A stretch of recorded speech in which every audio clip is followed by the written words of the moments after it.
полициски часи од 17 или од 18 часот, дополнителни ограничувања во движењето и собирањето на граѓаните или во работењето на економските оператори. Вакви мерки треба да се очекуваат во наредните денови заради подобро справување со здравствената криза, но заради подобро функционирање на институциите, како и заради поголема вклученост на армиските потенцијали, веројатно ќе биде прогласена кризна состојба на целата територија. Ова прашање треба да биде отворено на утрешната седница на Советот за безбедност, на која покрај редовните членови е поканет и министерот Венко Филипче. Кабинетот на председателот Стево Пендаровски соопшти дека ќе се разговара за актуелната ситуација со пандемијата од COVID-19 и мерките и активностите на надлежните институции. Од владата велат дека на вчерашната седница не е донесен заклучок за кризна состојба, но подготвени се за воведување нови мерки до крајот на неделата. Се очекува прво да има седница Советот за безбедност кај председателот на државата Пендаровски. Не се исклучува можноста до крајот на неделата владата да има седница каде би донело други мерки со справување со ковид пандемијата и за кои истите јавноста ќе биде информирана.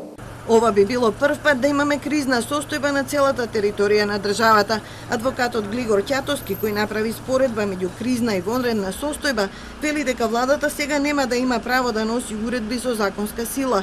Голем број надлежности ќе добие Центарот за управување со кризи, во чии капацитети, за жал, многу малку е вложувано изминативе години.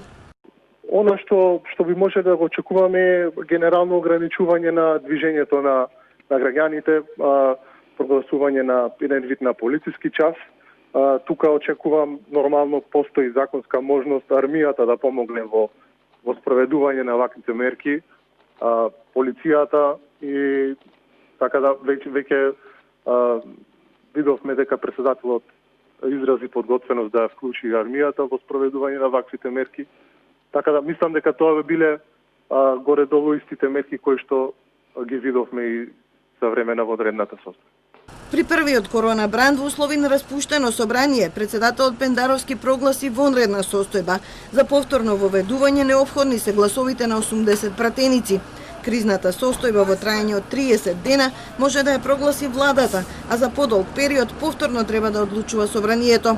Земјата има искуство со кризна состојба на одредена територија, како што беше во Дебар при појавата на првите пациенти со ковид или како што е повеќе годишната на јужната граница поради мигрантскиот бран.